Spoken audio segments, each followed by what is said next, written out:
This morning, Michel Barnier, the chief EU negotiator for Brexit, will brief the EU ambassadors for the details of this text that has to be approved by the EU capitals. And not only approved, but also to give the green light for a provisional application until we don't know when. The Commission, we know, that suggested to have this provisional application into force until the 28th of February 2021. But we'll see what they will decide.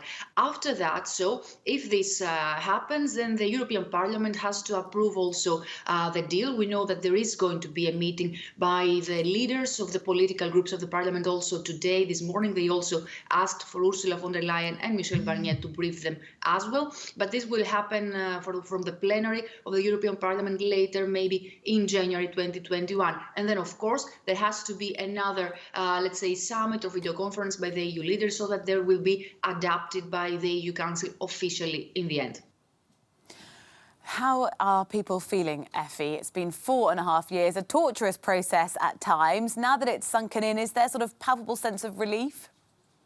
Yes, indeed. Relief is the best word to describe the feelings here in Brussels, because we should keep in mind that even 1 week before, a deal was not at all sure that it would be done. And of course, we know that Brussels never wanted this Brexit to take place. So for them, it's the least bad option that they had to have a good deal, a fair deal, as they described it, a balanced deal, so that they can secure the European citizens' interests. And of course, we shouldn't forget that what was at stake for Europe, for the European Union, for the bloc in the entire whole was the unity of the European Union in the end, because it's the first time that the bloc is saying goodbye to a member state. And of course, this is very important and very serious for them. So that's why Ursula von der Leyen said that we have now to have Brexit behind us and look to the future united as the 27 members of the European Union. Effie, thank you very much, our correspondent there in Brussels.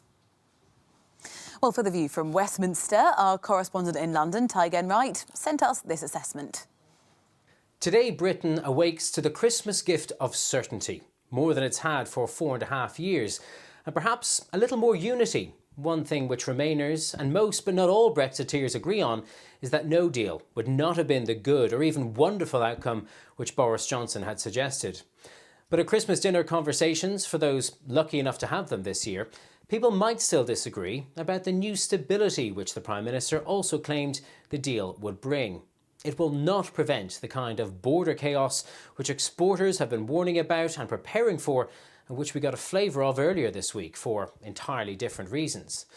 There will still be new customs checks to deal with in the new year and new paperwork for exporters and all the costs that go with that, despite claims that Brexit would reduce red tape for business.